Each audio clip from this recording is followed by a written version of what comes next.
Old Kenny Copeland really out-noped himself with this one. So here he is with this other dude. I don't know who the other dude is, who cares? And what they're doing is mixing their blood in grape juice and drinking it as communion.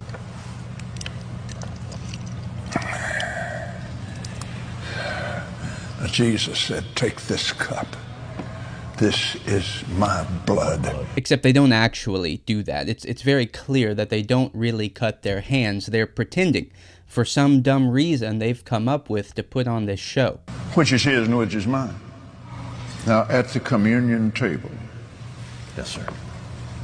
he said, "This is my blood of the new covenant. All of you drink all of it." So their blood isn't actually in this grape juice. Some would argue that grape juice makes communion invalid either way. But this isn't communion. This isn't a biblical observance of the Lord's Supper. The whole body isn't taking of communion together. It's just Kenneth up there being weird. But he wants you to do it like this, or at least to think about it like this. And I want you to be this way every time you take communion, and you ought to take it a lot. This is not the Lord's Supper. This is a demonic mockery. Jesus did not mix his own blood with the wine he and his disciples drank on the eve of his crucifixion at the institution of the Lord's Supper. Matthew 26, verse 27 and 28. And he took a cup, and when he had given thanks, he gave it to them, saying, "Drink of it, all of you.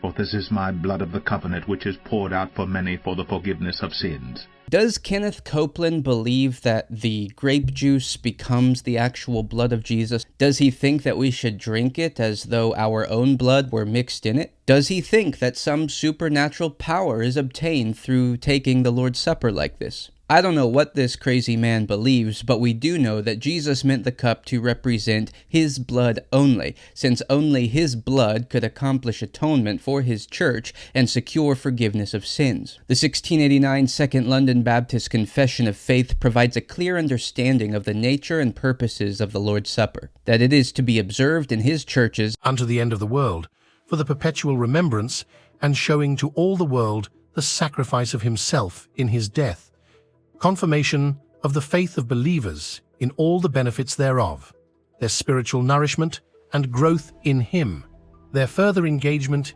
in and to all duties which they owe to him, and to be a bond and pledge of their communion with him and with each other.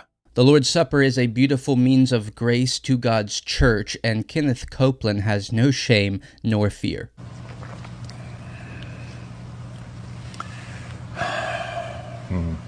Yes, sir. Now his blood is in my body. Yes, sir.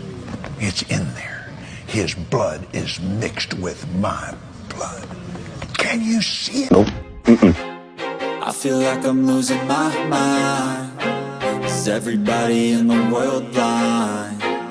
Please, Lord, give me a sign, a sign.